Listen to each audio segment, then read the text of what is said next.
Tuhan di batu salib, tubuh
Aku memberikan perintah baru kepada kamu, yaitu supaya kamu saling mengasihi, sama seperti aku telah mengasihi kamu.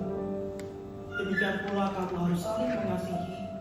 Dengan demikian semua orang akan tahu bahwa kamu adalah murid-muridku, jikalau kamu saling mengasihi.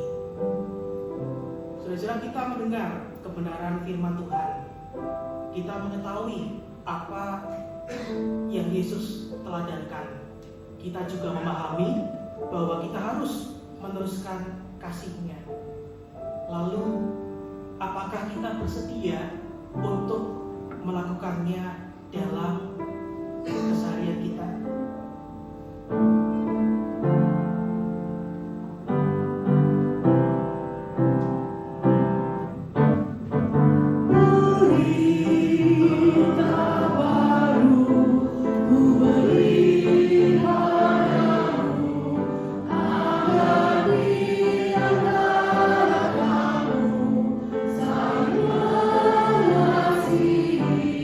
Sama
Pada malam itu juga, Yesus pergi berdoa untuk murid-muridnya. Ia tahu bahwa harinya sudah dekat. Ia tahu bahwa ada murid yang menjualnya. Ia tahu bahwa akan ada muridnya yang menyangkalnya. Namun, ia tetap mempedulikan mereka. Yesus menengadah ke langit sambil berdoa. Di dalam doanya, ia memohon kepada Bapa agar para murid tetap hidup kudus dan berpegang teguh kebenaran. Ia pun memohon supaya mereka semua menjadi satu sama seperti Engkau, ya Bapa, di dalam Aku dan Aku di dalam Engkau, agar mereka juga di dalam kita, supaya dunia percaya bahwa Engkaulah yang mengutus Aku. Jika kita ada di posisi seperti Yesus yang dihadapkan pada situasi menyesakan, apa yang akan kita doakan?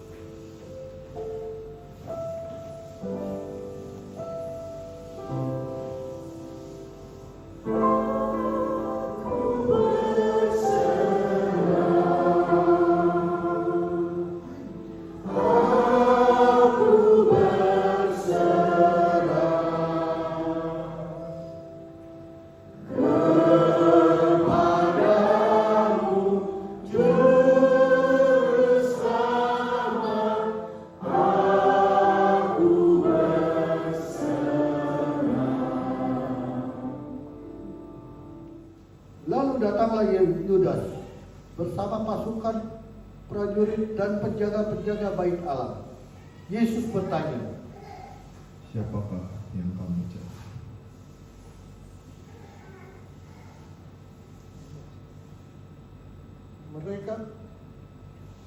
Mereka menjawab, Yesus dari Nazaret. Yesus berkata, Akulah dia. ketika Yesus menjawab demikian, mundurlah dan terjatuhlah mereka. Dan Yesus mengulangi pertanyaan yang sama. Siapakah yang kamu cari? Yesus dari Nazaret. Telah kukatakan kepadamu, akulah dia. Simon Petrus yang ada bersama Yesus saat itu terhunus pedangnya dan mengutus telinga seorang hamba imam besar. Lalu Yesus berkata, Sarungkan pedangmu. Tidakkah aku akan dihukum yang diberikan Bapa kepadamu? renungan, jika kita ada di posisi seperti Yesus yang dikhianati oleh orang terdekat, apa respon kita?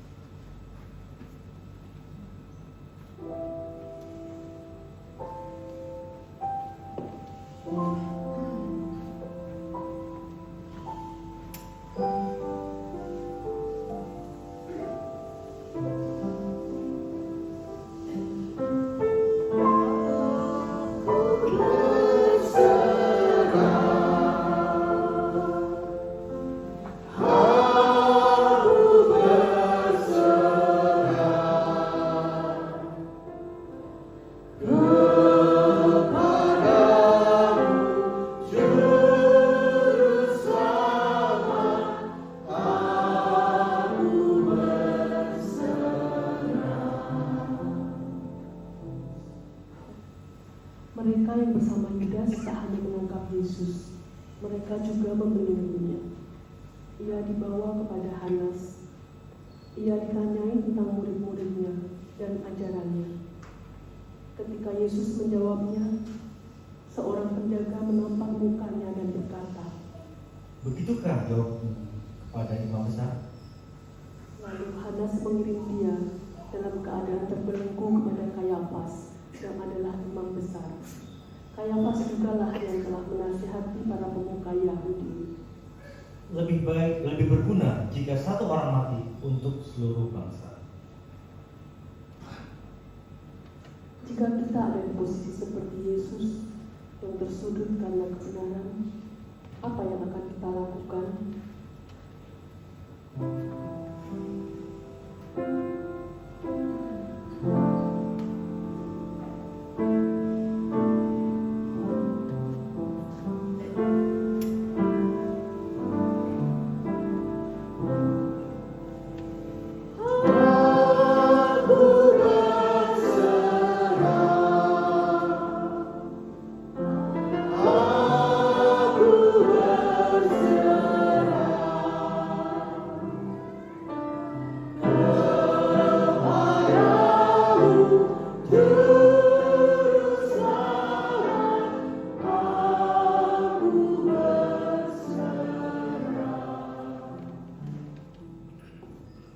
Simon Petrus, murid yang ada bersama Yesus saat dia ditangkap. Murid yang membela Yesus, bahkan memutuskan telinga seorang yang menangkap Yesus. Ia ikut bersama Yesus ke halaman istana imam besar. Di situ ada seorang hamba perempuan yang bertanya kepada Petrus, "Bukankah engkau juga murid orang itu?" Petrus menjawab, Bukan. itu adalah kali pertama Petrus menyangkal Yesus. Kemudian datanglah orang-orang yang lewat kepadanya. Apakah kau juga muridnya? Ia menyangkalnya. Bukan. Itulah yang kedua. Ada juga seorang dari keluarga hamba imam besar yang telinganya diputuskan oleh Petrus bertanya. "Bukankah engkau kulihat di taman itu bersama dia?" Petrus kembali menyangkal. Itulah yang ketiga.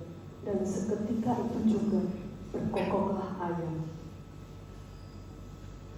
Jika kita ada di posisi seperti Yesus yang tidak diakui orang terdekat di masa tersulit, apa yang akan kita lakukan?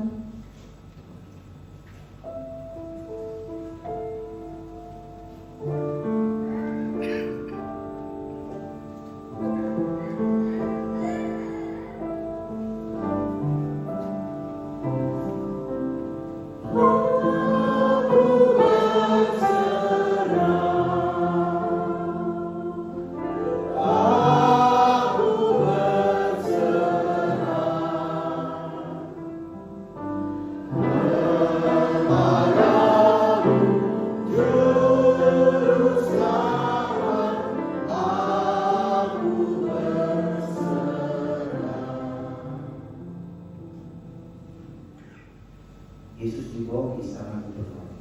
Saat itu menjelang Paskah. Pilatus keluar dan berkata, Apakah tuduhan kamu terhadap orang ini? Mereka menjawab Pilatus, Jikalau ia bukan seorang penjahat, kami tidak dapat menyerahkannya kepadamu. Pilatus masuk kembali ke dalam istana. Ia bercakap-cakap dengan Yesus untuk menanyakan apakah menjadi kesalahan Yesus sehingga orang Yahudi ingin menghukum. Sesudah Pilatus berkata dengan Yesus, ia keluar dan berkata kepada orang banyak itu, Aku tidak mendapati kesalahan apapun padanya. Namun kamu mempunyai kebiasaan bahwa pada Paskah aku membebaskan satu orang bagimu. Maukah kamu sudah membebaskan dari orang Yahudi bagimu? Mereka berteriak. Jangan orang ini, melainkan Barabas. Pilatus pun mengambil Yesus dan menyuruh prajurit untuk menyambutnya. Para prajurit juga menanyam sebuah mahkota duri dan menaruhnya di atas kepalanya. Mereka mengenakan jubah ungu kepadanya dan menampar muka. Jika kita ada di posisi seperti Yesus yang difitnah dan diyakini oleh banyak orang, bagaimana respon kita?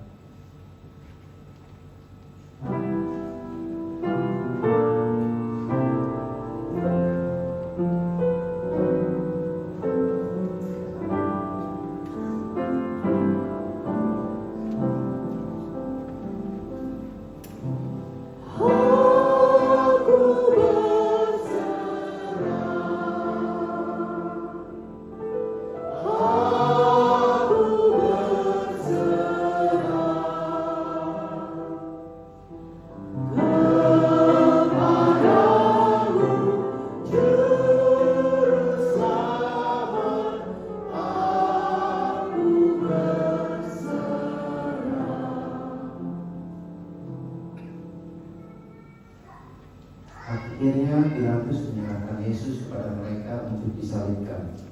Dalam kondisi tubuh penuh luka dengan darah menetes dan mahkota durinya, Yesus masih harus memikul kayu salib yang berat menuju Golgota. Dalam proses penyaliban, Tuhan Yesus sama sekali tidak diperlakukan secara manusiawi. Yang ada pada hari itu semata-mata tontonan kekerasan. Yesus sang anak Allah itu disalibkan, dihina, bahkan pakaiannya dilucuti dan dibagi-bagi. Namun di tengah semua tindakan kekerasan itu, Yesus tetap menunjukkan kasih. Ia menyapa ibunya dengan berkata, Ibu, inilah anak. ia menitipkan ibunya kepada murid-muridnya dengan berkata, Inilah ibu. jika kita ada di posisi seperti Yesus yang menjadi korban kekerasan, apa yang dapat membuat kita tetap mencinta?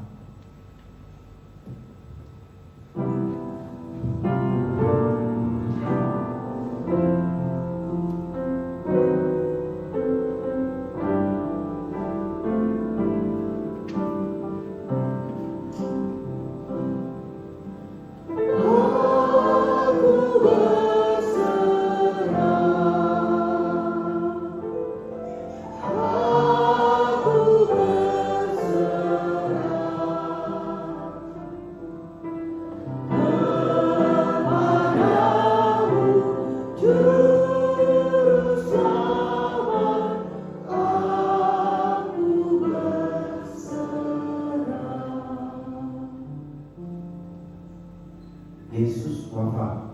Yohanes 19 ayat 28 sampai 30. Sesudah itu, karena Yesus tahu bahwa segala sesuatu telah selesai, berkatalah ia, Aku haus. di situ ada suatu bekas piring anggur asam. Maka mereka menunjukkan bunga kara yang telah dicelupkan dalam anggur asam pada sebatang pisau, lalu menguburkannya ke mulut Yesus. Sesudah Yesus meminum anggur asam itu, berkatalah ia, Sudah selesai. lalu ia menundukkan kepalanya dan menyerahkan nyawanya.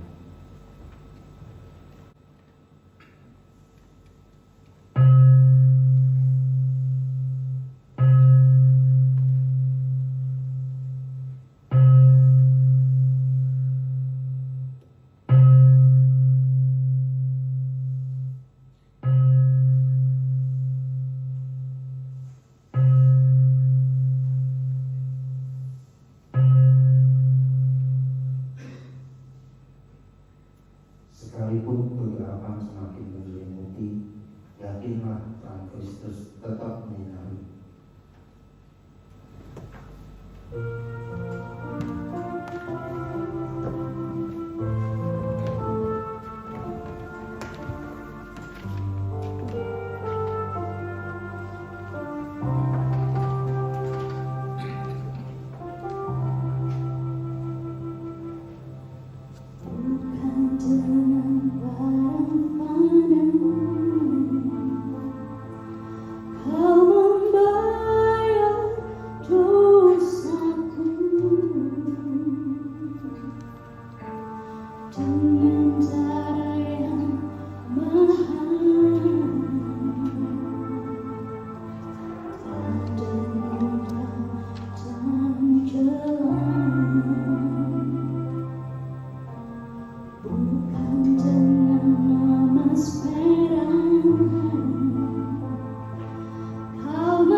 Hidup ini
Dalam Dia ada hidup, dan hidup itu adalah terang manusia.